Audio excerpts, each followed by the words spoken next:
बिस्मिल्लाहिर्रहमानिर्रहीम अस्सलाम वालेकुम वरहमतुल्लाह। Welcome to my channel. तो जी आज हम जो रेसिपी बना रहे हैं जिसको देखते ही मुंह में पानी आ जाए, क्योंकि ये इतनी मज़ेदार और चटपटी बनती है। जी हाँ, टमाटर की चटनी। आज हम आपको टमाटर की चटनी बनाना बताएंगे और इसको बहुत ही इजी तरीके से और जल्दी से बन जाए इस तरह की रेसिपी बताएंगे।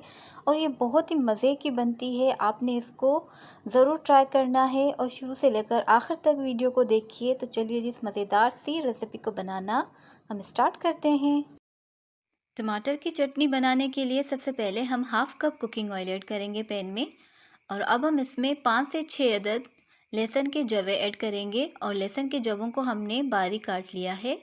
और अब हम इसमें शामिल करेंगे 5 से 6 अदद हरी मिर्चें। और अब हम लहसुन को इतना पकाएंगे कि लहसुन का लाइट गोल्डन कलर चेंज हो जाए। और जैसे ही लहसुन का कलर चेंज होगा तो फिर हम इसमें टमाटर ऐड करेंगे। अब हम इसमें टमाटर ऐड करेंगे और टमाटर हमने लिए हैं तकरीबन यहाँ पे 8 से 9 अदद हमने टमाटर लिए हैं। मैं थोड़ी ज़्यादा क्वांटिटी में चटनी बना रही हूँ, अगर आप चाहें तो चटनी की क्वांटिटी हाफ़ कर सकते हैं। और अब हम इसको कवर करके पकने के लिए रख देंगे। तब तक हम इसको पकाएंगे जब तक कि टमाटर हमारे सॉफ्ट नहीं हो जाते, तब तक हम इसको दरमियानी आंच पर पकने के लिए छोड़ देंगे। टमाटर को पकते हुए तकरीबन 10 से 12 मिनट हो चुके हैं और टमाटर हमारे अच्छी तरह से सॉफ्ट हो गए हैं। तो अब हम इनका छिलका उतार लेंगे। अभी टमाटर इतने सॉफ्ट हो गए हैं कि आसानी से इनका छिलका उतर जाएगा। अब हम इनको एक लकड़ी के चम्मच की मदद से अच्छी तरह से मिक्स करते जाएंगे और पकाते जाएंगे। इतना पकाएंगे कि टमाटर बिल्कुल अच्छी तरह से हल हो जाएं और सॉफ्ट हो जाएं और इनका जो बीच में से थोड़े से जो सख्त रह जाते हैं वो भी सॉफ्ट हो जाएं और अच्छा सा इनका पेस्ट बन जाए। तब तक हम इनको पकाएंगे। अगर आप चाहें तो आलू मैशर से भी इनको मैश कर सकते हैं। और अब हम इसमें शामिल कर रहे हैं 1 चाय का चम्मच नमक। नमक डालने के बाद भी हम इसको पकाएंगे। इतना पकाना है कि टमाटर का अच्छी तरह से पेस्ट बन जाए और इसका जो ऑयल है वो सेपरेट हो जाए।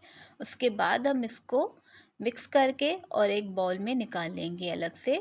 अभी देखिए बहुत ही अच्छी तरह से इसका पेस्ट बन चुका है। तो अब हम इसका फ्लेम बंद कर देंगे और इसको हम एक बाउल में ट्रांसफ़र कर लेंगे। और अब हम टमाटर की चटनी को एक बाउल में निकाल लेंगे। और अब हम चटनी में शामिल करेंगे छोटे साइज़ की प्याज ली थी हमने, उसको हमने इस तरह से बारीक चॉप कर लिया था। और इसमें हमने 2 से 3 अदद हरी मिर्चें ली थी, हरी मिर्चों की को भी हमने बारीक चॉप कर लिया था। और हरा धनिया, ये सारी चीज़ें हम इसमें चटनी में शामिल कर लेंगे इस तरह से। और अच्छी तरह से फिर हम इसको मिक्स कर लेंगे। इसमें हमने कोई भी मसाला वगैरह ऐड नहीं किया चटनी में। हमने सिर्फ इसमें हरी मिर्चें थी उसी का ही तीखापन रखा है इसमें। और हरी मिर्चों का बहुत ही अच्छा टेस्ट आता है जब वो टमाटरों के साथ पकती हैं तो इसलिए आपने इसी तरह से सिंपल तरीके से ही इसको बनाना है और इसको खाना है, क्योंकि ये इसी तरह से ही बहुत मज़े की चटनी बनती है। आप इसको रोटी के साथ, चपाती के साथ और इसको आप दाल चावलों के साथ भी सर्व करें तो बहुत ही मज़े की लगती है। उम्मीद है कि आपको मेरी ये वाली रेसिपी बहुत पसंद आएगी। और अगर मेरी रेसिपीज़ पसंद आ रही तो मेरे चैनल को सब्सक्राइब कर लीजिए और बेल आइकन के बटन को भी क्लिक कर लीजिए, ताकि मेरी आने वाली न्यू बहुत ही अच्छी अच्छी सी मज़े की रेसिपीज़ आ रही हैं उनकी नोटिफिकेशन आपको देखने में मिले। तो जी अब मिलते हैं नेक्स्ट वीडियो में। तब तक के लिए अपना बहुत ज़्यादा ख्याल रखिएगा। अल्लाह हाफिज़।